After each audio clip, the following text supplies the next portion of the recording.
Welcome to NBNR, the authority on unfiltered opinions and authentic player insight for Nebraska athletics. Connect with us on Twitter, Instagram, and at NBNRpodcast.com. We have the saying, no block, no rock. You know, we just really love Utter. He's a junkyard dog. Kenny Bell ran up to me. He's like, you know what you just did? You get mad when you go get in the portal and go to another podcast? You know, usually dumbbells are in pairs. They had 5 dumbbells. Dang on it, Muhammad. GBR. Kyle. Hell yeah, boy. On target as always. That finger is just ready to go. right there. You can see him itching, just waiting for it. Come on, just tell me when. Just tell me when. Tell me. Go Big Red indeed. No block, no rock. Season 3, episode 35. Hey, he got it right. Thanks, Mike. Woo. The Caleb Lightborn episode, baby. No, Jano, baby. Oh, yeah, him Yeah, too. Yeah, what? Jano would be, that. Sorry, specialists are on my mind. Yeah, that's true. Yeah. You know, Brian Buschini's giving interviews. He's changed his number to Brooke Behringer. We just had one of our sponsors, Tyler Johnson, Realtor.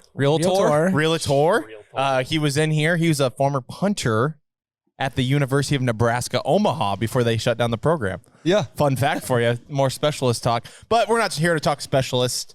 We do have a former Nebraska offensive lineman with us, Cole Conrad. Thanks for joining the pod. Thanks for having me. Yeah, we are glad. You know, we met you at that Dylan Utter bowling event.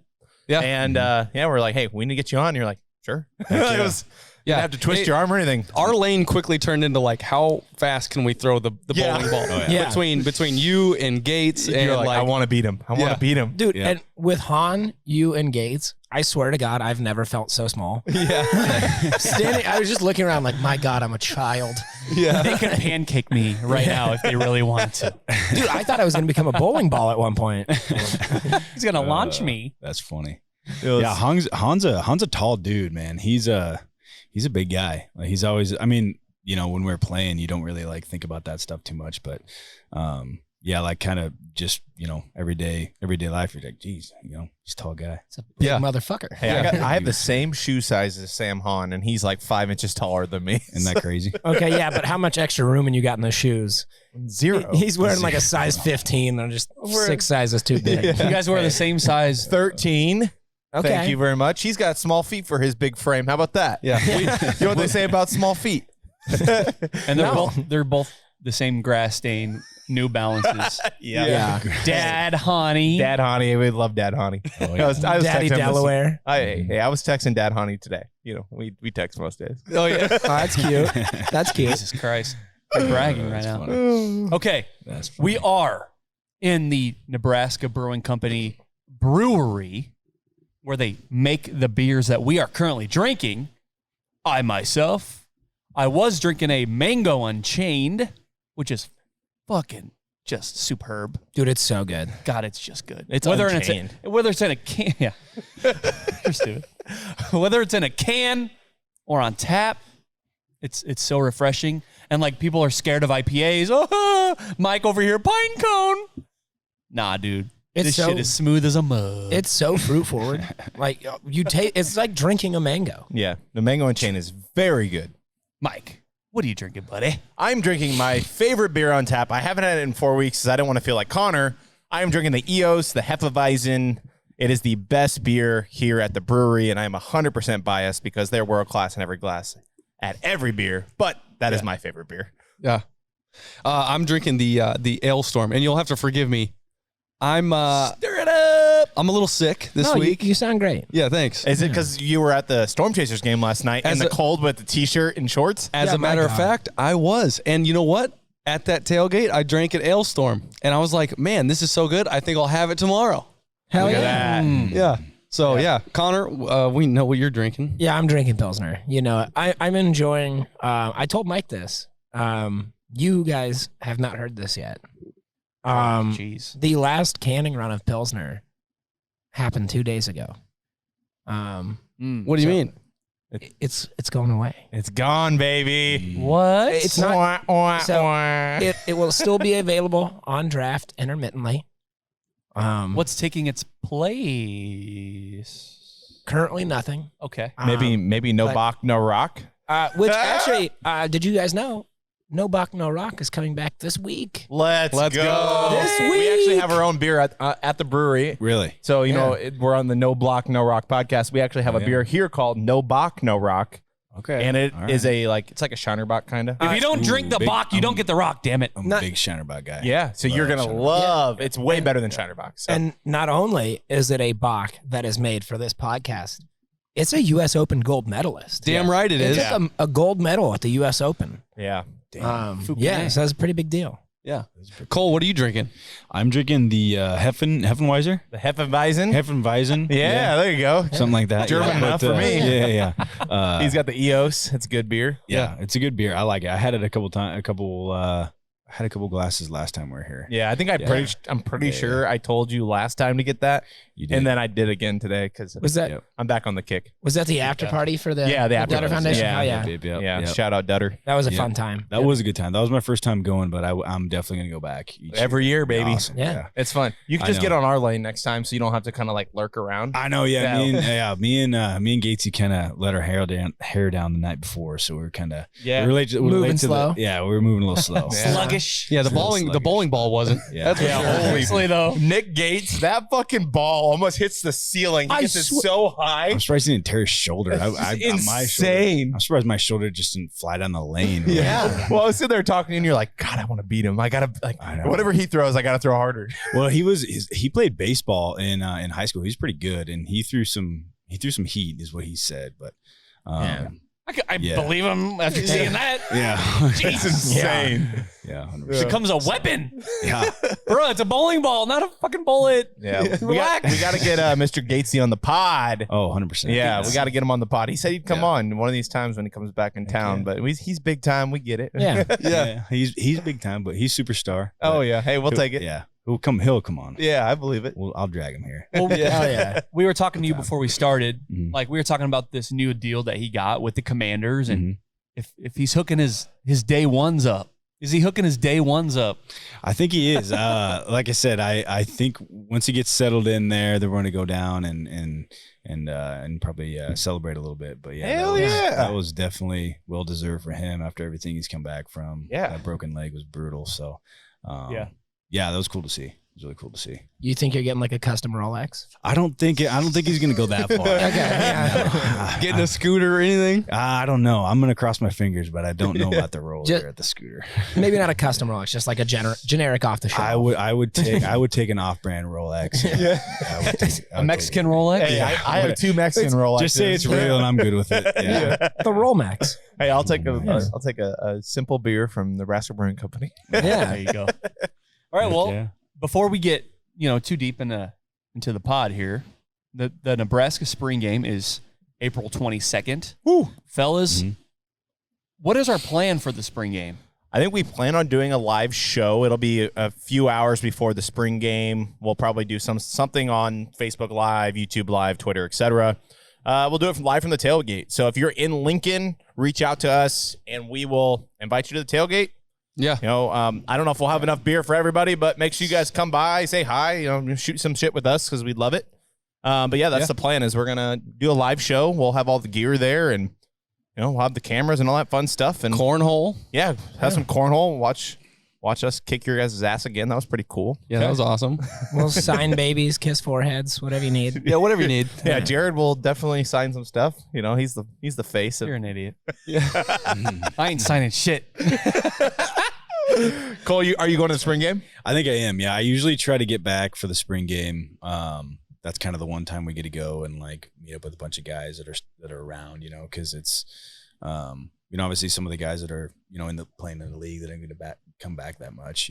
Yeah. So that's like the one time where we all get to like come back and like chill, and there's no no stress of like the season and stuff like that. For those guys. So yeah. We had DeMornay on like right before the spring game last year, and this dude hung out in my basement for way too long. Yeah, and we were like, I'm rolling out of the spring game, and we walk by the rail yard, and he's in there, and he's like, bro, he's like, come on, man. He's over there and like. Divina Zigbo has. Be careful now. Be careful. They were having a good time. Yeah. And And he's like, come on, man. I'm like, dude, I gotta go take my wife home. Like, we're going home. Yeah, Like, I'm married, so bro. I can kind of see. Yeah, I'm like, I'm married. I don't need to go back to college. I'm good. I do it every Monday here in this brewery. But yeah, that was kind of fun because kind of what you said. It was a lot of players back, and it looked like you guys were having a good time. Yeah. Reliving college days. Yeah, that's fun. I mean, when the boys get back together, it can be a little rowdy sometimes. Hell but yeah. it's fun. It's a good time. Once a year when they come back, I'll deal with that. So when the boys get back together, who's the biggest liability? Oh man, Who's the guy you gotta like?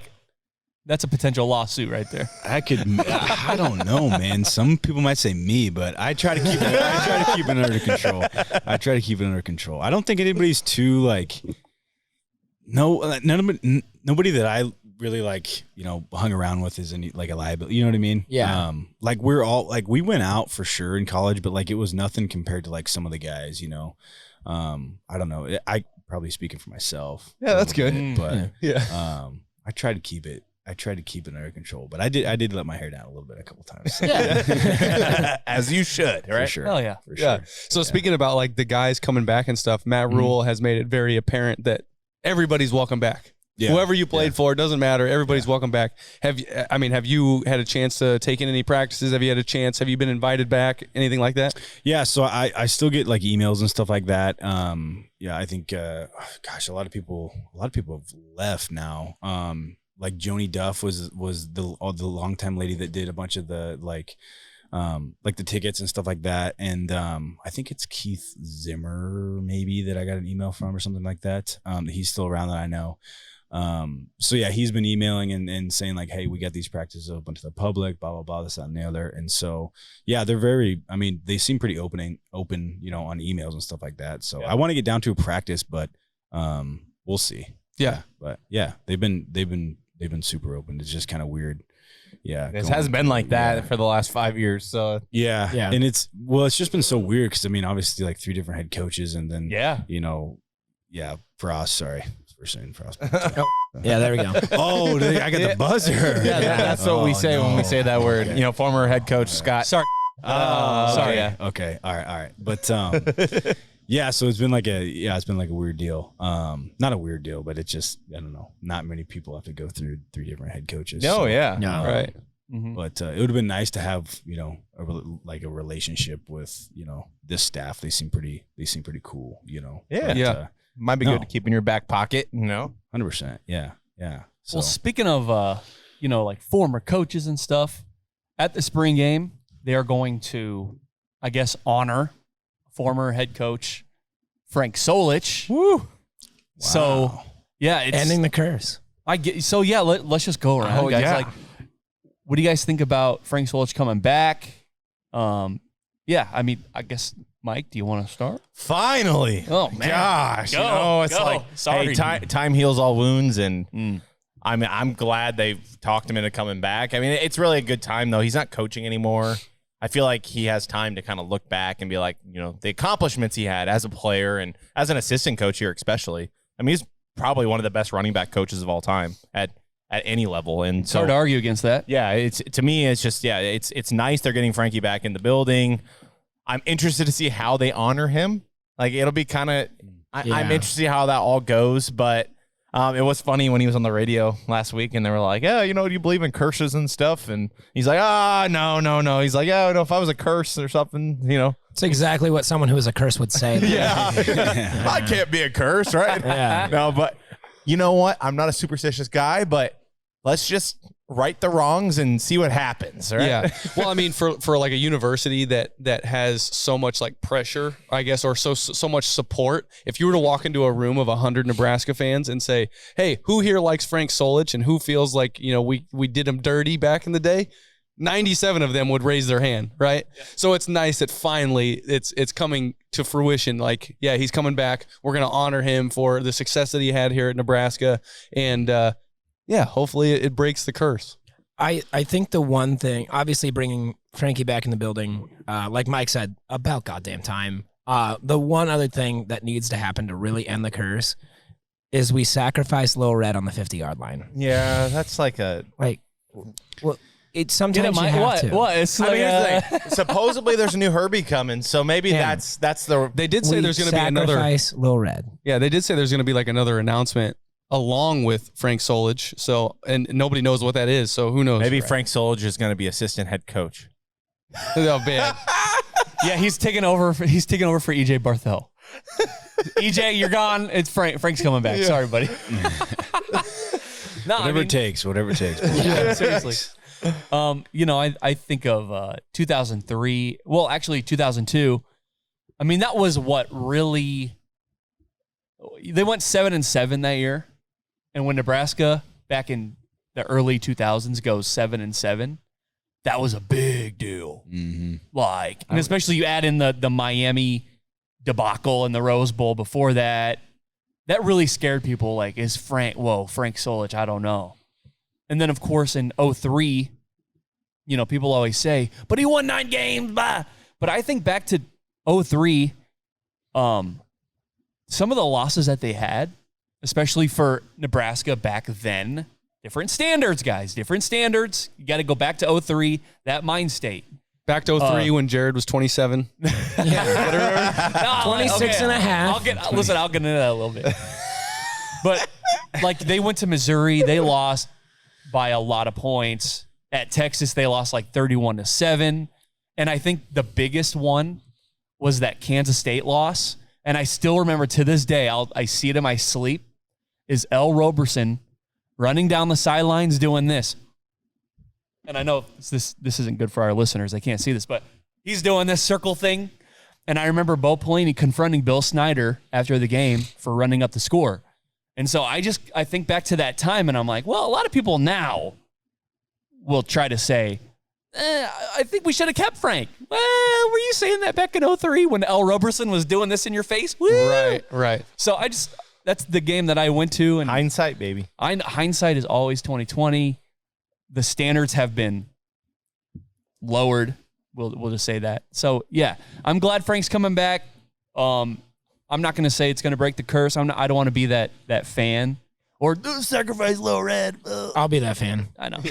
I know. That's what I was looking at. Cole, you're younger than us. And do you have any tie-ins? Did Frank ever recruit you? I know he was kind of big in like the Nebraska area, even at Ohio. But do you have any, I guess, memories or ties or anything, like opinions on Frank Solich, I guess? Because you, like I said, you're a little bit younger than us. So. Yeah, no, not really. I mean, I didn't have any, no recruiting ties, nothing like that. I didn't get recruited to like Ohio or anything like that.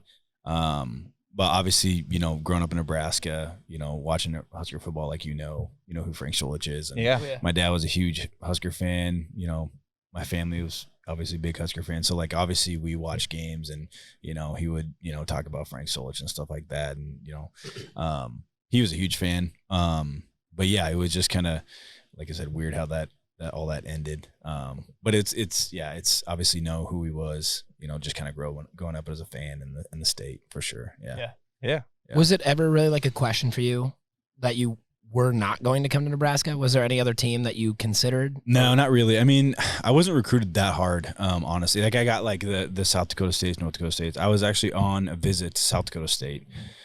And they were like gonna offer me. I was sitting in a team meeting and I get a call the night before from Barney Cotton saying, "Hey, we want you to come walk on Nebraska." And I was like, "Yep, yeah, I'll do that." Yeah, I was in Brookings, South Dakota, like on my visit, and I was sitting in a team meeting. I was just like, "Well, I'm going to Nebraska now." So, because you were kind of tricked out a little bit. Yeah, so I was like, "I'm just ready to get out of here." But, it was a no-brainer for me for sure. Yeah. Well, and we're talking about, you're actually our third Frost guy.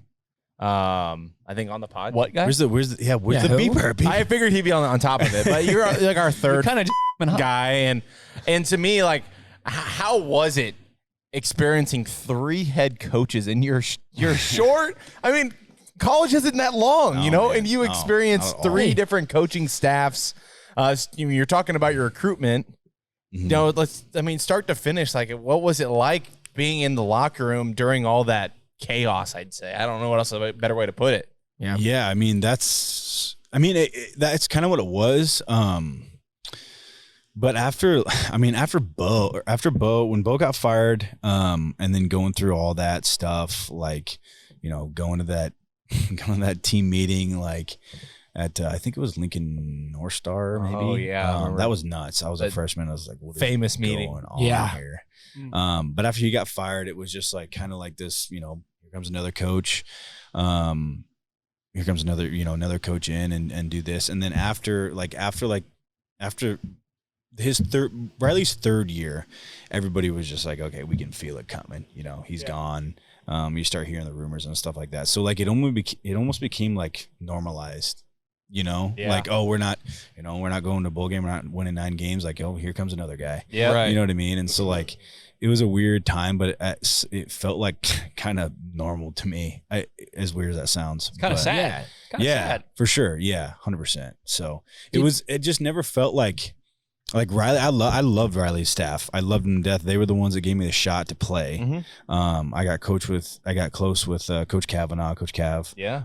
He was an awesome offensive line coach. Riley, obviously loved them. The strength staff was awesome. And I hate how people always give them such a bad rap of like, oh, they didn't squat. Yeah, they didn't work you guys out hard enough, blah, blah. I was like, dude, you didn't do it. Yeah. Like you didn't fucking work out. Like I had some of the hardest workouts with the Riley staff. That's every Riley guy we've ever had on, and we've had tons of Riley guys on. They've all said, I fucking got pushed to my limits. 100%. Yes. And every time I hear, every time I talk about, oh yeah, I had 3 different head coaches, and I had Bo for a year, Riley for 3, Scott for 1, and all the guys are always like, oh, how was Riley? He was just so soft, push over. You guys didn't do anything, did you? I was like, okay, whatever, pal. Yeah. You don't know what's fuck going off. on. Yeah. Seriously. Yeah, no, but yeah, going back to the point, it was just, it was weird. Like you said, it was kind of sad, but you could feel it coming, after that third year in 17 when we went 4-8, and yeah, you could just kind of feel it. So did you, going into that, the season where you had former head coach Scott, were you a little bit jaded going into that season, knowing like how coaches had been turning over? Like, did that affect how you were approaching things? No.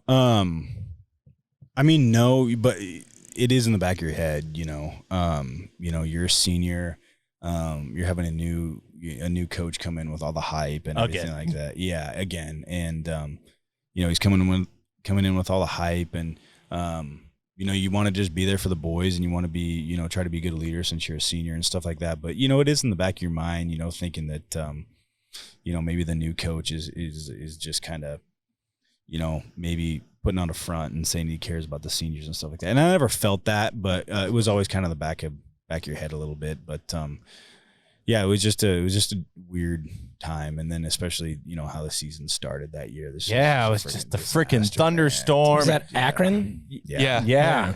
Well, and it feels like that was nuts. I felt like that was nuts. The 2018 seniors, which includes obviously yourself, is like the former coach he used that as like hey, we're gonna send them off, and then their start of the era has begun. Like like that's almost like I don't want to say Fall Guys, but it felt like that felt like he like sacrificed the 2018 seniors for the start of the era, and how we're gonna bring Nebraska football back, and this is what had to happen. And to me, I'm like, now I look at it and I'm like, it's 2023 now, and I'm like, really? Like, what an omen that storm was. Yeah, like what an omen. Seriously, I hear that a lot, and it was weird. Yeah, I just remember going out there first possession, standing with the ball and get ready to roll, and then they're like, nope, we're calling it. Go in the locker room. That sucked so bad. Sitting in the stadium, you were just praying that you're gonna get a game in for sure. And okay, so fun story about that. Just real quick. I had been begging everyone that I went to that game with to go grab ponchos, because I'm like, hey, we're going to get wet. So we finally find some ponchos, get into the stadium. Everybody puts their ponchos on. It starts pouring down rain, and everybody's dry. And I'm looking at myself, and I'm like, what the hell is wrong with me? Like, why am I soaking wet? My fucking poncho was inside out. So all the water was like draining into my poncho. And so I was soaking wet. Everybody's, singing Rain by, or Africa by whatever that band is. They were playing that through the stadium. I remember that. And I remember like going to the Hawk Center, and like all you guys were like filing through, and all the fans are in there like, what's going on? Like, are we going to get to play? Or are we not going to get to play? And I think at that point they had finally called it off, and all of you guys were all like up on the balcony, and So yeah, fun story. Always make sure your poncho is the correct, not inside out. Thank you. So, you're kind of sending us down a little path here. We try not to talk too much about previous staffs. Like, I know we bleeped the name, and we're trying to just move past it. But you think back to that canceled game versus Akron, and one of the things that I hear a lot is that era would have went so much differently. God, if they would have just played that game, if all that build up and all that anticipation for nothing, and that just was kind of the black cloud hanging over that era. Like, if they would have just got off to a good start at home versus Akron instead of that Colorado loss, do you, after that game got canceled and it never got rescheduled, do you feel like that had an effect on the team? Like, damn, we had all that build up, but now it's just, we have Colorado now. Do you feel like that kind of just led down a little slide there?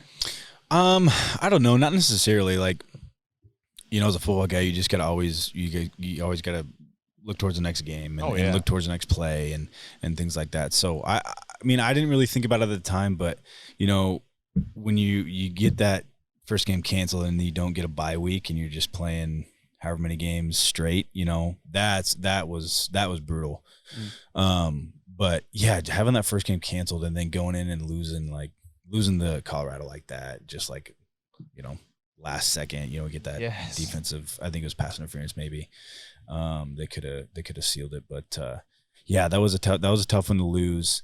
And then I felt it more after kind of the Colorado. It was just like, dang, we didn't get Akron, lose to Colorado like this. We played super hard. I think we rushed for, I don't know, something stupid that game. But we were kind of clicking and kind of finding our groove, and then we lost that one, and then it just kind of like domino effect from there, So that was just a super weird year. Yeah, Adrian looked good. We were like, damn, here we go. Yeah. The Adrian Martinez era has begun. Especially that last half of the season, like when he was like putting it on a dime. Oh yeah. And Stan the Man was going off, and Divine was running like a beast. Hell like, yeah. That was fun. Like, we definitely shouldn't have been 4-8 that year. No, I think we were 4-8. Yeah. Best 4-8 team in the country. I mean, that's what they say, and honestly, it's kind of true. Yeah. We were looking good. Defense was solid there towards the end, and then that was looking back on it. Like, obviously, you wish you would have, could have capped off your senior year a lot better than 4-8 in a bowl game and stuff. But sure, kind of finishing the way we did was it was all right, I guess. I mean, it was the bright spot of that era was how, you start off 0-6, but then you close out the year, and that's the Michigan State in the snow, and that was probably one of the that was awesome. Incredible. In my life. Yeah, Yeah, it was cool. That was really so much freaking fun. I was so glad I stayed at that game. Me too. It was so fucking cold though. So you say, as a football guy, every week, it's one game at a time. You look at the game that's right in front of you. Was there ever a game through your career that you, like, at the start of the season, you just had circled?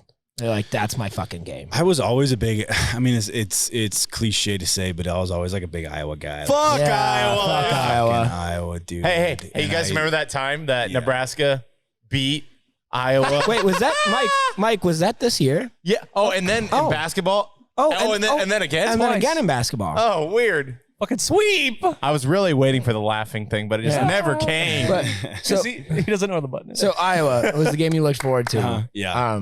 Do you have any like memories from Iowa games that stick out to you that you just like felt really good about? Oh man, not Probably not. So the thing is like I always, I was always one to look forward to, but I never got to beat him myself. Right. Yeah. Which sucked and it pissed me off. But my freshman year was cool. I mean, it was cool. I think we beat Iowa in overtime. At Iowa City. Iowa, that was cool. KB in the corner of the end zone. Yep. That was a sweet game coming back. And yeah, the guys were hype after that one for sure. But I never got to beat Iowa. That sucked. I think my senior year, we were close, like second field goal at Iowa, I think. It was like 3 years in a row as a field goal game. Yeah, dude, it sucked. And then I hated hated Iowa. Damn, I I'm still depressed hate now. Iowa. But Yeah. we won this year. Woo. Yeah, Yeah, I got it this year. And Yeah, then, fuck Iowa. I'm super excited about this year. I wasn't like super like gung ho about Matt Rule. Who was your list? But I don't know. Who was your guys? I didn't really have a list. I really wanted Dion, dude. You wanted Dion. You're Dion. You wanted Prime and Lincoln. 100%, 100%, Okay. dude. 100%. So that being said, Yeah. what do you kind of expect from him at Colorado? Like, are we just talking bowl game, or do you think bowl game is like the floor for them? Dude, I think Dion. sky's the limit. Who doesn't want to play for Dion? Honestly. I mean, I don't. Okay, I get I that. want to play for real. I get that 100%. And I know it's not all about who you want to play for, stuff like that. But if you're getting big time recruits, and obviously, Dion is not just a slapdick coach. Like he can actually coach. From what I mean, I don't know. I'm not in it, But at the same time, if you get stud guys in there, 4 or 5 stars, I know it's not all about that. But if you get these stud athletes in there and coach them up a little bit, I mean, why not? I don't know. But I guess, it's just outside looking in, kind of. Yeah. But, You want to hear my hot take about Dion? Yeah. This year, Dion's ceiling Yeah. is a bowl game. That's his ceiling this year. I would agree. Granted, it was not a hot take. It was a 1-win team last year. Yeah, that's not a Actually, hot take. I don't know if you guys saw my my interaction on Twitter 2 days ago. That they were. I don't remember what Husker reporter. Doesn't matter because no free plugs anyway. But there was this Colorado fan that was in there and said, "Just you wait, it's a new Colorado team. Hell yeah. Big things coming." And so I responded and said, because they use like the fire and the devil emoji, and so me being a dick. I responded and said 2-win Colorado incoming and used the exact same emoji, like combination. And they were like, "Oh, yeah, you think that now?" And I was like, "What, you want to stay at 1? But brother, you're not winning the Pac-12 over there with Dion in year 1. Year 1? Yeah. Come on. I'm not I don't saying- know. Cole Again, thinks sky's the limit, so maybe. I agree with Cole that Dion's not a slapdick coach, to your words. He's not. He's a smart guy. Sure. My biggest complaint about Dion is that everything's about Dion. And I think that's gonna, maybe hinder some development over there. I don't know. Maybe. We'll see. Yeah. We'll see. He brought his staff from Jackson State. Like that, if I had to like poke a hole, and I don't want to go back to this or anything, but if I had to like poke a hole in a coach that had a similar hype that came to Nebraska, is that he brought his entire staff from the previous place he was at. And to me, it's Which was a lower. Yeah, like lower tier. It wasn't Power 5. And to me, like AAC, right? to have a success in the Power 5 rankings, I feel like you have to have at least a couple guys that have Power 5 experience that are familiar with the league that you're playing in. I mean, like, I'm not saying the Pac-12 is a physical conference, but I bet it's a little bit more physical than the SWAC or whatever it is, right? Yeah, we made the same comparison for Bo Nix when he left Auburn and went to Oregon, where Bo Nix saw increased success leaving the SEC and going to the Pac-12. Right. For Dion and his staff have gone from, and not that there isn't talent in the SWAC, The there FCS clearly level is. Yeah. to Power 5. And you're now coming to the Power 5. Things are going to be a lot harder. It's not walking in and just doing this day one. It's going to take time. So I don't know. I hate Colorado, so I hate to say this, but I hope they give Dion a couple years. Well, they Then have if he's to, really so bad, I hope they they can give him a finally pay decade. him, Yeah. Did you see anything like that, I guess, with the former regime, like them coming from somewhere that's not the Big Ten, them coming up and you're like fellas, it's a little different up here. No, not really. I mean, I guess are you referring to Scott? Yeah. And coming in, not necessarily. I think that it would have been tough. Like I try to always put myself in someone else's shoes. Like them coming in, having their success, and all that stuff. Like you kind of got to have a little bit of an ego, I guess, when you come in. Like, hey, we're doing something right. You know what I mean? We had a hell of a season and beat Auburn and stuff like that. So like we're all in. We're like, yeah, let's roll. I mean, we're coming off obviously the 4-8 season and stuff like that. Hell yeah. It's like let's roll. Like Yeah. Everything like that. But I mean, I guess to your point, there probably is some. reality. There probably is some reality check. I mean, I bet Deion's going to be like, okay, yeah, this is a little bit different than where I was from. Yeah, we can't have revisionist history. When Scott Bleep came here, we were all in on the staff he was bringing in. Shit up. 100%. I don't care if it was Coach Chins, if it was Fisher, all those guys. We were like, look, previous success, they've been working together. They have camaraderie. We were all about it. Yeah. But as a fan, as a person who watches a football team and wants your football team to do well, you have the right to say, all right, we have a little track record here. We have a bigger sample. Something's not working. So we can change our minds given evidence. Sure. That's all. Yeah. All right, let's take a quick break, get some new beers, and we'll start up again. Okay. Cash rules everything around me. Green, get the money. Dollar bill, yo. We have the saying, no block, no rock. Thanks, Troy. Come on the pod when you are able. Cole Conrad, before we went to break, you had talked a little bit about Rule and how initially, after Nebraska hired him, you were kind of like, okay. Mm-hmm. But you kind of implied that you might be feeling a little differently as time has gone on. Just get into maybe why you feel a little bit differently about Coach Rule. For sure, yeah. Yeah, I kind of touched on. I wasn't a huge fan initially. I mean, I don't know why. I think it was because I was so hung up on like Deion. Like I was like, I want Deion. Yeah, 100%. That rumor. And I think that was more like I was just like, oh, okay, whatever. But my mindset's kind of shifted for sure. Like I'm a big fan of Matt Rule now. Obviously he knows how to say the right things in the media. That's huge. But obviously all the stuff that comes out, about him is just like he's a super caring, genuine person. And I always kind of just relate it back to like what would I want, as a leader in the locker room, and that's definitely a guy that I would want to play for sure. So my mindset's definitely shifted, and yeah, I'm sipping on the Kool-Aid. Let's roll. The Rule-Aid.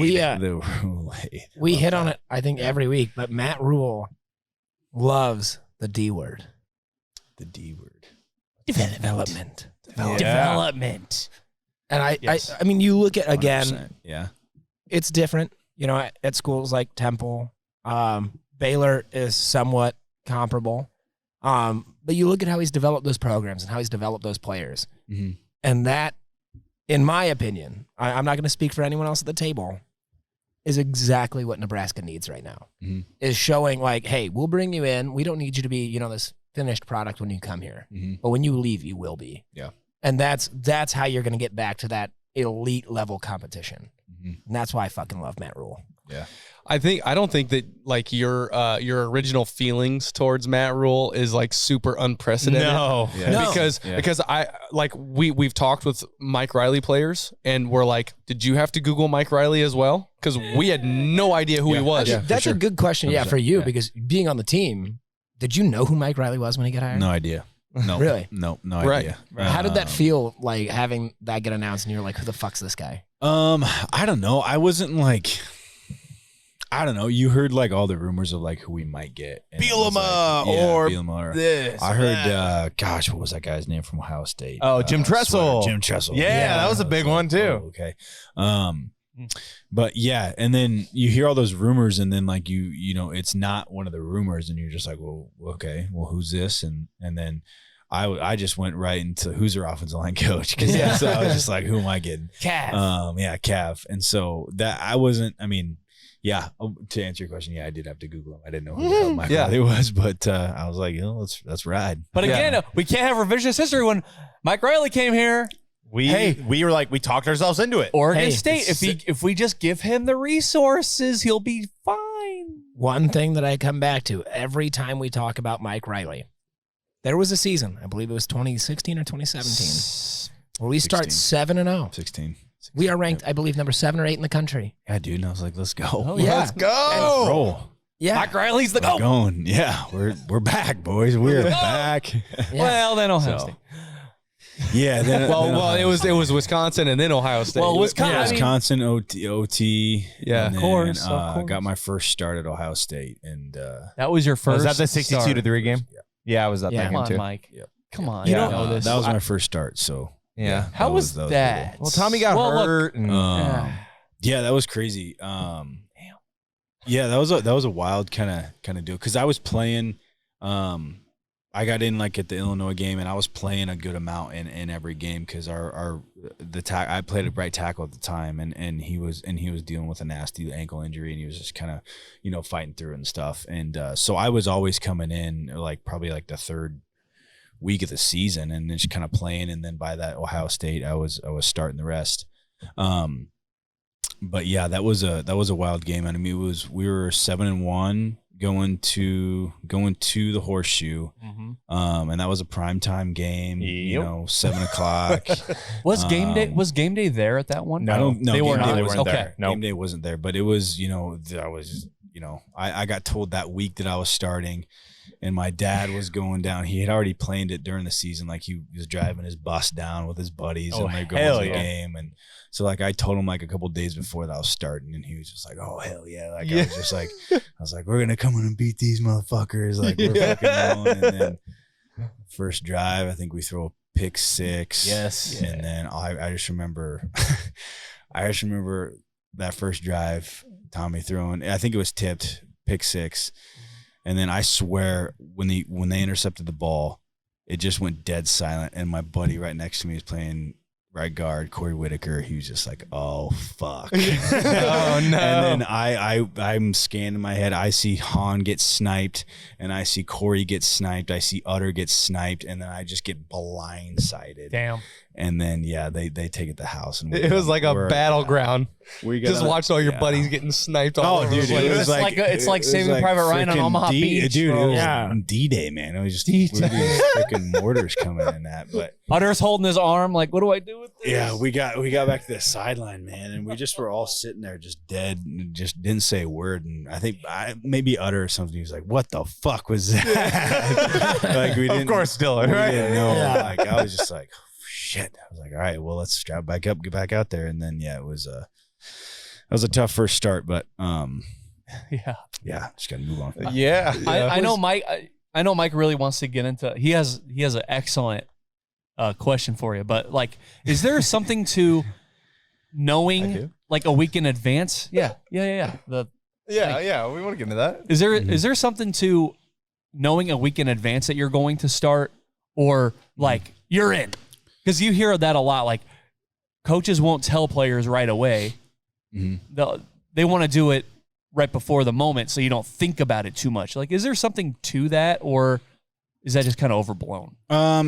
Maybe overblown a little bit. I know in my situation, the week of the game is big, getting those first team reps, because usually during the week in the season, in the grind, the ones get a lot of the reps, majority of the reps. The twos maybe sprinkle in here and there, but getting those practice reps, especially against like the defensive looks and like what they're going to do, is huge. So especially as an offensive lineman, so knowing that you're starting that week, that was huge. And I was told right the start of the week that I was going to start, just to get those first team reps. So that was huge, but it may be different for other positions, like quarterback or something like that. Yeah, they would probably want to practice from the whole week. But were you on scholarship at that point? I was. So yes. I got put on scholarship that actually I got maybe put on after that year. Okay. Yeah, so that was my redshirt sophomore year. I got put on after that, I think. You've had a lot of walk-on guys on, so it's, once a walk-on stuff, we got a soft spot for that here on the pod. Love the walk-ons. Yeah, we love the walk-ons. Well, look, you better give me love that. You better give me a fucking scholarship after getting sniped on the horseshoe. I paid a price for this. Yeah, give me a purple star, a scholarship, whatever. Throw me in the trenches and let's roll. So that feeling, when you're told that's your first start at Ohio State. Mm-hmm. When you got told you're starting, be honest, was it the greatest fucking feeling in the world? Dude, it was awesome. Yeah. It was so cool. Did you just walk around big dicking everyone on campus? No, not really. No, not at all. Actually, I mean, you definitely have maybe a little bit bigger chest that week for sure. like this. Yeah, I mean it may be a little bit higher, but I try to stay humble through the whole thing. But it's hard not to at times, you know. But yeah, that was a freaking awesome feeling for sure. Yeah, Go from a walk on to a starter. Fuck yeah. Oh, yeah. I'd have a That was little cool. pep in my step. No shit. I earned this Little shit. pep. Yeah, there was All that work it was you put awesome. in? Hell yeah. That and I think that, and then telling my parents, like calling them and telling them that I got put on scholarship. That was really really. Was cool. it like- yeah, that was surreal. Little tear drop, tears. yeah, Did they I do know. anything cool for that? Because I know like that's like the big thing now is like the mainstream. We You're surprised going on them. scholarship. Yeah. Oh Did yeah, anything no, cool for that or no? no, No, they not at just all. they're like, hey, They're by the just way, like, you don't have to pay for shit anymore. Yeah, for sure. Yeah, a little handshake and a pat on the back. Yep. And then it's just get back to work. So, Put your fucking helmet on. We're going back out. hell yeah. That's the Nebraska Yes. mentality, baby. Hell yeah. We're out here for the show. Get sniped. Especially the O lineman. It's just like, yep, congrats, but Sweet. let's roll. Go push somebody, right? Yep. Yeah. Okay, so it's spring ball. There's some headlines, and I really wanted to get into them because we got an O lineman with us, man. Should we start? Do you want to start with knee braces or quarterbacks? You tell me. Knee brace. Okay. Yeah, So Matt Rule coming from the NFL, and I asked Dad Honey about this because I'm like, this is kind of weird. They took the knee braces off the offensive linemen. What are your thoughts on that? I mean, did you wear knee braces in college? And like, educate me on the knee brace, Yeah. helping, hurting, Yeah. etc. Don't want to shock Mobility. you, but none of us are offensive linemen. I hated them, dude. I fucking hated knee braces. Do they make you wear them? They made us wear them. So I remember, my freshman year when I came in there, like, I got, you just get the old rusties, like I remember mine. Used ones? Yo, dude, yeah. Oh, I remember mine were like, just like some off-brand, like, they were like black. Like the guys, the starters had like the colored match knee braces. They got fitted for them and everything. And that the walk-on O lineman just got tossed like some hammy. Just mine were literally had rust on them. And Hey, don't tear your yeah, shit. Hey, And then Goodwill what- has good deals. yeah, and what's crazy, like after I was borrowing Corey Whitaker's extra knee braces when I was playing as a redshirt sophomore. When I was playing, games. I wasn't even fitted for my knee braces. This was at the University of Nebraska. yeah, dude. What the fuck? And that's all the time. You yeah. guys get free gear. Never mind. Yeah, but I was, dude. I didn't even give a shit though. Like I was like, you can give me whatever the hell you want, dude. I'm just happy to fucking be here. You're Like, right. playing. It's Like, true. I didn't even give a shit. But and then after the season, I went in and I was like, hey boys, I'm like, can I get fitted for some fucking knee braces here? And they got me fitted. So, but yeah, it was just kind of funny how that all worked out. So they made Yeah. you wear, and you know, it's Mike, you worded the question so perfectly because when you hear about Rule saying no more knee braces, like as a fan, you're like, well, yeah, I mean that sounds like the common sense way to go because you have more mobility, like, but there has to be a reason why offensive line coaches or trainers want you to wear the braces. I think to prevent getting rolled over for on, sure, and I you know. think there is some big, like there obviously is a lot of study behind the knee braces and stuff like that. Right. I honestly to this day will say that it definitely saved my knees for sure because I got rolled up pretty nasty on my the Iowa game my redshirt sophomore year when I was playing, and I definitely would have tore everything in my knee if I didn't have the knee brace on. I think you never know, right? Sure. But I think there is some science behind it. The knee braces probably do, save your knees in certain situations, but at the same time, dude, those things were so. If you never used them before, like it's just like you're like Forrest Gump out there, like you know what I mean? Like it's like you're running like straight legged, dude. I remember I would get freaking caught and like they would get the sides of them were kind of like stuck out maybe a little bit. So like if you caught your knee, I know the viewers can't see this, but if you caught like your knees were too close and you caught that knee brace, you just get sniped. Yeah. Well, I mean, just there's little things like that, but yeah, I mean, because like the former offensive linemen that we've had on the podcast, everybody like we ask like, what is the problem with the offensive line? Yeah. And some of them have always said like, It's the mobility, man. They're not quick enough on their feet. They're not, it's like stuff like that. So when the media comes out and they say, "Oh, Matt Rule's taking away all the knee braces," you're like, "Oh, okay, great." Like So that sounds like that sounds like it might fix some things, right? I mean, I'm not going to sit here and say that you're take away the knee braces and we're going to have the pipeline back, baby. 90s pipeline. That's not going to happen. But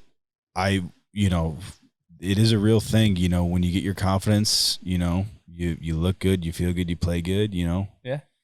You pay good or you play good, it pays good, that saying. Yeah. Hell yeah. But I definitely think that's true. Like if you got your confidence, you're feeling good, more times than not, you can be playing pretty good if you're feeling good. So if these guys are confident without them and they can feel like they're flying around, then let's roll. Sweet. Yeah. I asked Han about it. I was like, right when I saw it, I was like, well, who am I going to text? Well, I got to text Dad. Of course. Yeah. And so I asked him, and he's like, shit, man. I would have preferred not to wear them, but I don't know if it's a good idea or not. College guys aren't as good at bending or flexing as pro guys who don't wear them. So, Matt Rule coming from the NFL, I mean, not a lot of guys wear them unless they have to. Yeah. So, yeah, maybe. It comes down to it's a give and take. You're taking away performance. You're taking away that mobility, but you're giving safety. And with how Nebraska's offensive line depth has looked in the last couple of years, not great. Again, no one can see you giving me the thumbs down. Fin to win, baby. Not great. Like my golf game. TikTok. It's a bit of a gamble, I feel like. But, it's tough to say, like you said, even in the Iowa game where you got rolled up. You're like, I might have blown my knee apart had I not been wearing those braces. We don't know that, but that brace was there to protect that. Hopefully, giving that extra mobility will prevent guys from getting rolled up like that. Who knows what this is going to net? Right. And you better freaking build up that freaking depth. Yeah. If you're not going to have any braces on. Yeah, the offensive line depth is an issue that really needs to be addressed. This isn't an O-line thing, but this makes me think about our boy Mick Stoltenberg, who's been on a couple times. I love Mick. That dude has like no knee cartilage left, and he had to wear freaking knee braces. So imagine being like, hey, none of those. Yeah. I'm sure rules like, hey, there's if you have knee issues, please wear them. Right. But it's one of those things. I'm like, well, I find it amazing because Nebraska this has fallen by the wayside as of recent years, but we're supposed to be the pipeline. We're supposed to be O-line U. But they're giving you this shit equipment. If they're going to make you wear them, why are they giving you like slinkies for fucking knee braces? We should be what are we doing? We should be putting We should be putting fucking Gucci knee braces on these motherfuckers. Fuck yeah. Dude, if that's Louis. Yeah. Louis knee braces. Yeah. I was a walk-on, man. I mean, like, dude, I don't get it. care. Do you care about the O-line or not? Hey, you're a walk-on. Do you care about the pipeline or not? Invest in the pipeline. I agree. You're a walk-on. You're only getting Michael Kors. I'm legitimately pissed off right now because look, you're a walk-on, but you ended up fucking starting and being a major contributor. Like, let's go. What are we doing? I see. They have a lot of money. I see your side. All the I see money. your side, and that's probably changed. That's probably changed now. I would fucking hope. 100%. But still, they were making money back then too. Dude, at the same time, I mean, I get your side for sure. 100%. 100%. I mean, he was living it. And I would hope so. But at the same time, you come in and like, I mean, it's not like I said, I was a walk-on. It's like I appreciate everything that you fucking give me. You know what I mean? Whatever you give me, cool. It was nice to. I mean, I earned those knee braces a little bit too. That was a nice feeling too. So I don't know. It's all about how you kind of look at it. But I get your point. Yeah, we should be giving these guys. I'm sure that's not the case now. If you're gonna require it, give me some shit that works. For sure. Hey, they don't have to do it now. Don't worry. Yeah. We cut that cost right out. Yeah. If I'm gonna get sniped because of some rust, like, it's your fault. Like, you're making me wear this shit. Give me a good one. Yeah. Conspiracy theory. What are we doing? Matt Rule walked in, saw those knee braces. I was like, that's going to cost too much to replace all those. Fuck it. Let's get these things out of here. Like fucking Tin Man, man. I think they are. I don't want to throw out any numbers, but they're pretty penny for. They're not cheap. I bet they're Of course they would. But guess what? Yeah. Season tickets aren't cheap either. I'm just. I know from experience they're not cheap. Yeah. That's true. That's true. So I bet I could have funded a knee brace or two over the years. Yeah. Okay. The other question we had, and we had a good conversation about it on break, but they took the green jerseys off the quarterbacks during the live scrimmages during spring ball. Well, okay, hold on. They didn't take the green jerseys off. They just said you're going to be tackled now. They were wearing red jerseys. No, they were wearing green jerseys. Oh, really? Yeah. Yeah, you're just live to get hit. Oh, okay. Well, either way, they essentially said, "Hey, you're a normal player right now. You're not just a quarterback. You know, you're not a diva. You actually are going to get hit. You're a football player now. Being an offensive lineman, obviously, you guys go to war for your quarterbacks. For you know, sure. like, Yeah. let's get your opinion, I guess, on taking the green jerseys off. Essentially, Yeah. like, what do you think about that? Hopefully they liked some fights. Because that's like I was saying earlier, that's strikes 1, 2, and 3 if you touch the quarterback, especially, you know, during practice. You know, that's just like, you know, throwing the mitts down, we're going, you know. I get why they're doing it. Like I respect it. I like it, you know. But yeah, at the same time, you know, there's probably going to be a few more scrums in there, I'm guessing. Yeah. So, well, I mean, we'll see. If there were 3 scholarship quarterbacks on the roster, maybe they don't do that. But there's 6, so there, you know, there's extra bodies, right? Yeah, that's true. That's true. They're expendable. So whatever. Let me ask. I was going to say, going conspiracy Connor again. Oh boy. In the metaphorical sense, pulling the green jerseys off. As an offensive lineman in that practice, is there any more you're going to give? Is there any more you could give to be like, yo, if they can hit this motherfucker in practice, am I working even harder to make sure they don't even get a chance? Is that motivating the O-line a little bit more? That's a tough one, man, because you shouldn't think like that for sure, right? Sure. But at the same time, you know that the D-line is going to be ramped up a little bit more. So you know, you're like, okay, these guys are going to fucking pin their ear back. Hell yeah. They're going to want to hit this dude.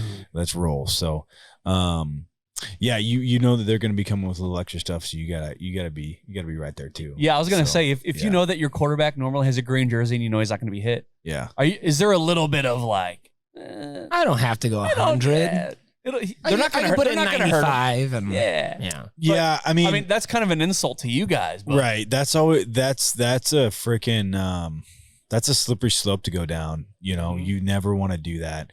But you know, as you know, as the grind of the practices went on and stuff like that, like, you know, maybe. But yeah, that's a slippery slope to go down, and you know, would be tough to, you know, have that mindset of saying, oh, you know, it's just practice, I can let him go, and then like, you can't just flip a switch in a game. It's just like, right, you know, so that's tough. Well, and they were running the quarterback. So really, like the offensive lineman, like there's nothing you can do about that. If you're running a read option, the quarterback has to pull the ball. Yeah. Like, hey, you know, he's a runner at that point. So they let their athletes carry the ball during the practice. I mean, it's practice. Do you really think Nick Heinrich's going to go for the guy's knees or anything like that? I would hope not. I would because his own knees are. Well, I mean, his are. Yeah, they're not good. He needs the brace. He needs knee braces. Not the rusty ones either. Slinkies. So, I don't know. Yeah. I just think, yeah, like that is my teammate, and I get like you got, you know, there's the friendly competition, but at the end of the day, it's like, am I really going to go headhunting on my own quarterback? Probably not. Well, when that adrenaline's running, it's like 100%, dude. And some guys, you know, I mean, we're football guys, you know, some guys, you get a little screw loose, you know, and it's just like some of the guys didn't care that much, you know, not saying that, but, you know, they wanted to, you know, maybe like a 2 deep guy on a D line, you know, wanted to trying to make a point. Yeah, make his mark. Trying to be nasty, trying to be the guy that finishes. And you know, if you're doing that extra shit, it's not going to fly. But at the same time, I get it. You know, you're trying to make a, you know, name for yourself and trying to get your name out there and be like, oh, this guy can play. But I don't know. There's a lot of gray area there, but that I'll be interested to see how it kind of pans out. Yeah, for sure. I hope the green jerseys are off in the spring game. I would like to see that live too. Yeah, I just don't know. Didn't they try? No, they didn't try to do that, did they? They did it last year with like the 3s that. and the 4s. They let like Heinrich Harburg last year get tackled and Jarrett stuff. Cynic. Yeah, he lit up the spring he game did, last year. you know, but Yeah, we always find our spring game hero. You know? Okay, so what is your opinion on thud. Okay, nobody likes thud, right? But here's the thing. Here's what we've always talked about is like if you're practicing in thud, what does that equate to in an actual football game? Like I want to know the correlation. Like how does your performance rise by like trying to protect each other too much, and how does that equate to a football game? I think you just gotta. I mean, that's a super fine line too. Is the thud stuff? I think practices is super tough just because you're grinding all this the whole season, especially spring ball too. Is just like you're grinding. You're going to you don't practice as much. I think when we did, I think we practiced like Monday, Tuesday, Wednesday, Thursday, every other Saturday or something like that. So like other than those practices are going hard, so you got to know when to they know how to taper it off a little bit, and ramp it up. But there's a fine line between, this is thud. And then, oh, hey guys, we're ramping it up now. This is full go. Like you kind of almost gotta, we had, team periods that were like thud, protect ourselves. And then we had team periods that were like, all right, like we're fucking rolling. Like we're hitting each other. Right. And so I almost had to take a time out and say, hey, okay, let's fucking rock and roll now. Like we're going, you got to take that time because it is different. It is different for sure. But you kind of got to switch gears a little bit when you're going from thud to live stuff for sure. So hopefully they know how to, right. Well, because I'm very curious about like Georgia and Alabama and stuff. I know we're not even in the conversation with those guys right now. Yeah. But I just can't imagine Kirby Smart out there going, oh, nope. Like we were going thud this week. Hold on. Like I mean, of course they've got the depth and the talent and everything like that behind guys, but yeah, it's something that I think about. Like if you want to get to a point where you're competing against Ohio State and Michigan and even recently Wisconsin and everything like that. Like I just can't imagine thud is equating to wins on Saturdays. I mean, I'm sure those guys are. I'm sure they're doing thud stuff. It's not like Nebraska. It's not balls to the wall, and they're not the only team doing it. Yeah, they know. They know how to taper that thing off, and it's just. I think obviously Nebraska, we get the hype of it, or the media attention towards it and stuff like that. So I bet, obviously, I know that other schools are doing that too. But obviously, yeah. So it's spring ball right now. Is there do you have like a favorite spring practice, spring football moment that you can recall? Like, is there anything that you're like, or just in general, like a favorite moment in Memorial Stadium or anything like that? I remember my first spring game. That was super cool. Going out there, like seeing the stadium packed for the first time, like that was awesome. But spring is always a weird time, man, because it's just like, the season is so far away. I know. But at the same time, like you still got to be in that, that football killer mindset, and it's just like, it sucks because you're going like, again, it's so far away from the season and you're going maybe like every other day with the practices and stuff like that. But you still, like when you're practicing, you're trying to earn a spot and stuff like that. And you're doing all these practices and it's just leading up to the spring game and you're just like, oh, fuck it. it's the season's not here yet. I want to, you get tired of just beating on your own guys. Yeah. You're just itching for that, fresh opponent. So, it's definitely wild after the spring game. It's just like, you can take, not vacation, but you can just take a little breather and let loose a little bit after that spring game. So that was always fun to look forward to. Well, okay, so this is kind of on the storyline, right? Like Tanner Farmer. We had him on the podcast. He shared some fun stories. Do you have any fun stories about your former teammates that wouldn't incriminate them? However, we're not cops. We do like the juicy stories. Yeah. I do. I just like, I'm that type of guy that is like, if we're talking about something that I can, oh, I got a story about that. I don't have too much that are just like right off the top of my head that I'm just like, oh, this one time, you know what I mean? Yeah. But yeah, I got some good ones if I just think about them. Give her a sec. Yeah, give her a sec. I can't. Maybe we'll close on that. Yeah, So- if he thinks of something. Yeah. I guess going into the spring game, Mhm. because everyone, it's a practice. It's it's not a real game. Did you treat it like walking into the spring game did you treat it like it was a real game, or was it kind of, you were a little bit more relaxed, or you were more hyped up because it's the spring game? Like, what was that like? I know my first one, I was definitely pretty ramped up because it was as a younger guy, that you're gonna get in front of the crowd and stuff like that. But it's not going to be till later. But it is different as you get older and have done them for a while. It's not the same. But you try to go in there when it is, you're playing hard and live bullets are firing. You want to go in there and give it your all, because if you back off just a minute, that's when shit hits the fan. You can get yourself injured, you get someone else injured. So you definitely want to go in there and give it your all for sure. Yeah. And from the impressions that we get from this coaching staff, they say many times, I've heard, that they treat every rep like it's 4th and 1. And you're talking about you going to a spring game, you got to treat it like it's a game day, because they're going to be watching that film, and they're from what we've heard, they're very thorough. And you have Evan Cooper staying up until 4 a.m. watching film. He's going to notice you if you're not doing your job, right? Or if you're loafing a little bit. So that's just one of the things that is very encouraging to me with this staff is it's intention. Everything is intentional. You're doing your job, not just willy-nilly, but there's a purpose behind what you're doing. And so don't half-ass it.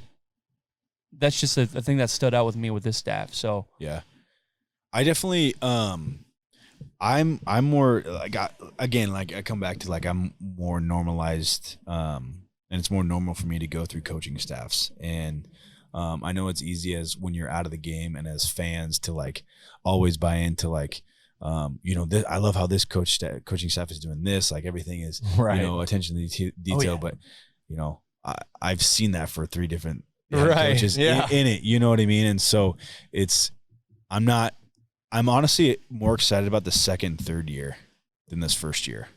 Because I think that's when the true colors are going to shine, and that'll be fun to watch. Yeah. Well, you say second and third year.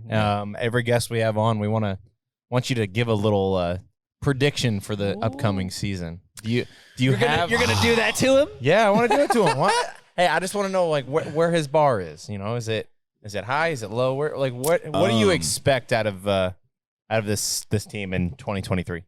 I wasn't like I said, I wasn't too hyped up on Rule, but I do like what I like him now. I like him now, and I like where everything is headed. I think I honestly think we'll get to a bowl game. I think we'll be 6-6. Let's get to a bowl game, and let's build from that. I'm not drinking the Kool-Aid, and we're gonna go to the Big Ten championship and this, that, and the other. But I like what he's doing. He's doing a lot with recruiting. I think he's got the locker room for a lot of guys, I think, let's go to a bowl game. Let's go. Now, Cole, I just want to say this, all right? And I'm trying to make this a thing with us, all right? Yeah, no, I was going the same place. Yes. People's predictions. You're going to hear, you hear the media, and I'm going to name names. Fuck it. I don't care. Sam McEwen's going to say it. Tom Chattel's going to say it. Steven Sipple's going to say it. They're all going to say 6-6. I say, damn it all with 6-6, because they're not going to go 6-6. Okay? No neutrality. Even because 6-6 is wishy-washy. Yeah. And it's the easy answer. It's bowl game, nothing more or nothing less. No neutrality. Either you're in or you're out. All right?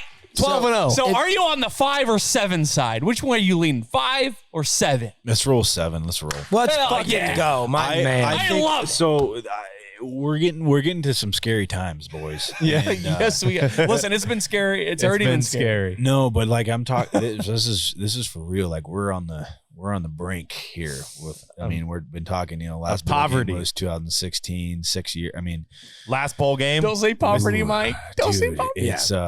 it's getting scary out there with the Skurs. Look, I wanna be love fair. the boys, but yeah, I want fair. 7 bad. I want to be fair because a lot of people said, if Scott Fuck isn't the answer, then who is? And now we have Rule, and now it's... And if Rule's not the answer, who is? Right? I just want to be careful with that.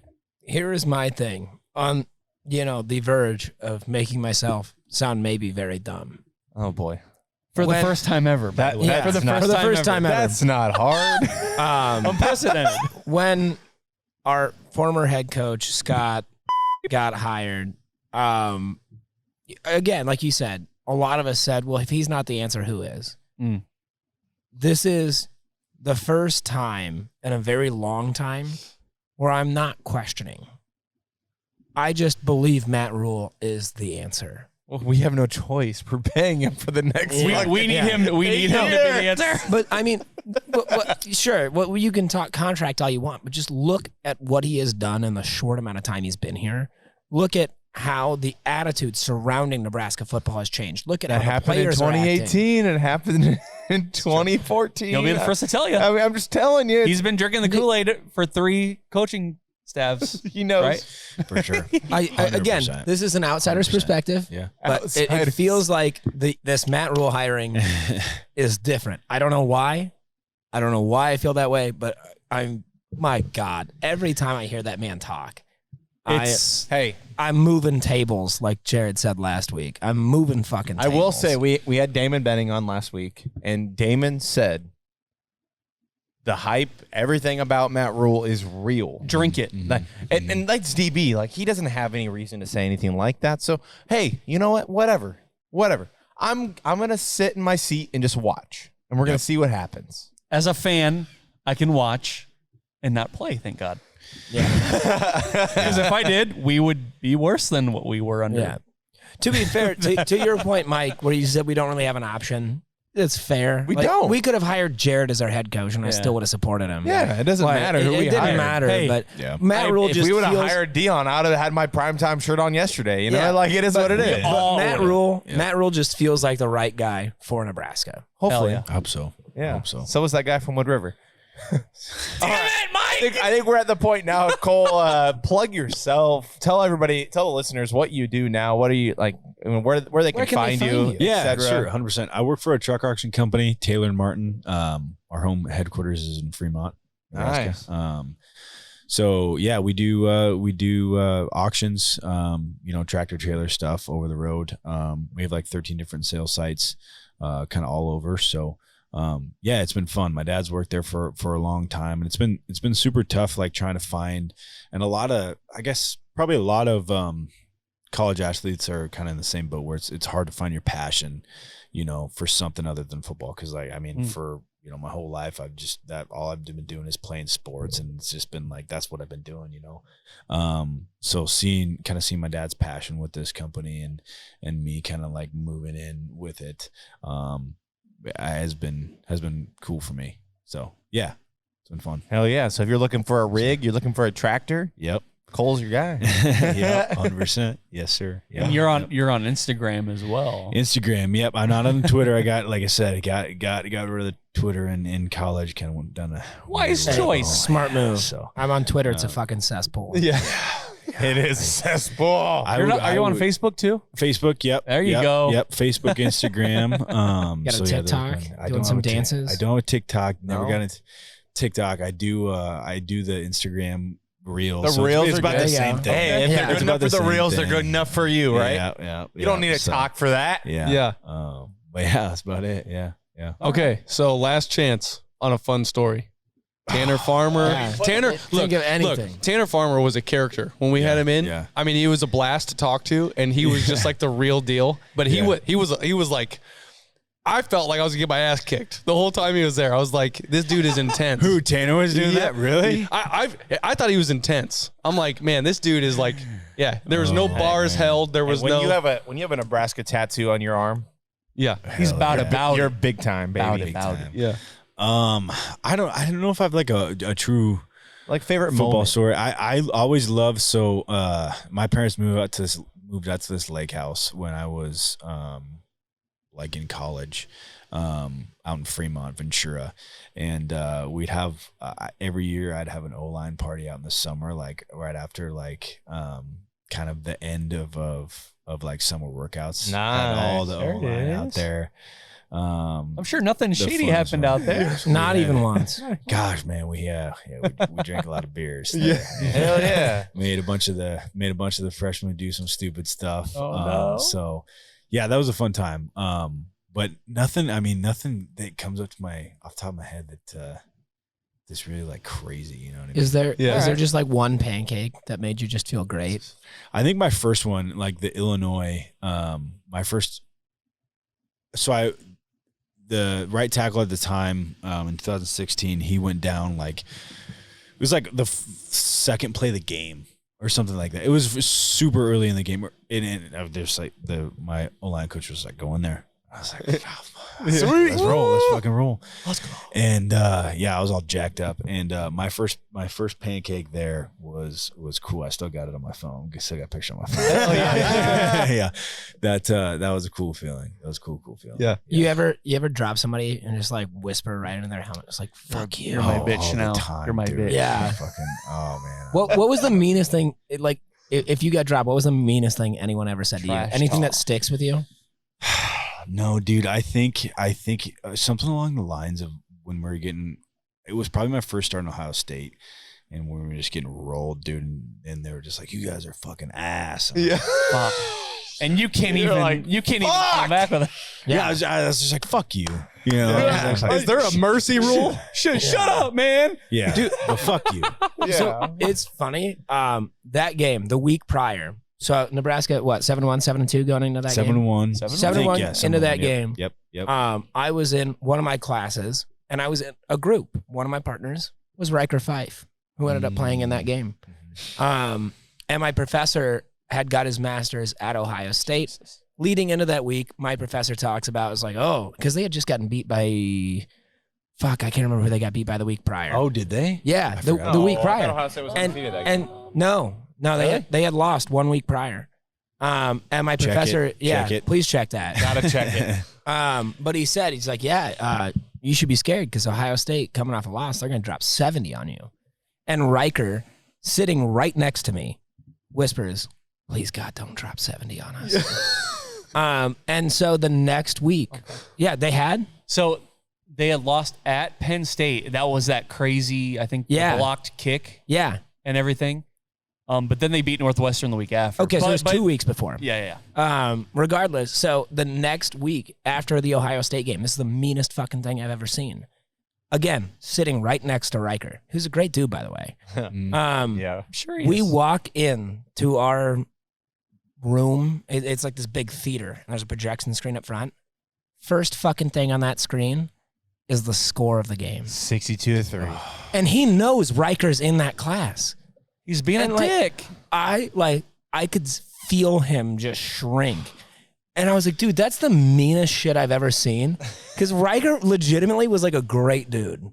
But it wasn't 70, you fucking douchebag. Yeah. you asshole. It wasn't like at Kansas that one year with Todd Reesing and all that shit. We went to that game and my wife was like, "We traveled 14 hours and we didn't even score a touchdown." Yeah.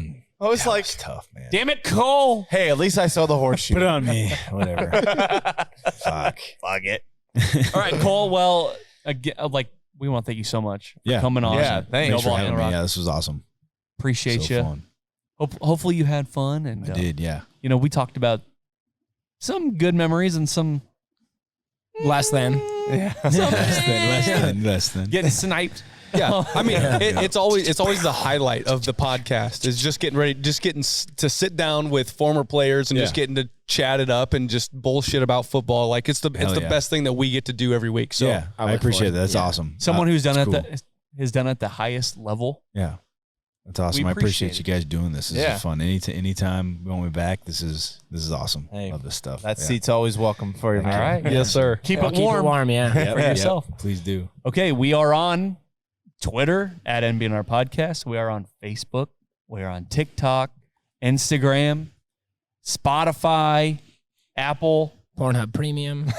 That's Not just the free Connor. stuff. Connor laying Not the free pipe stuff. on the hub.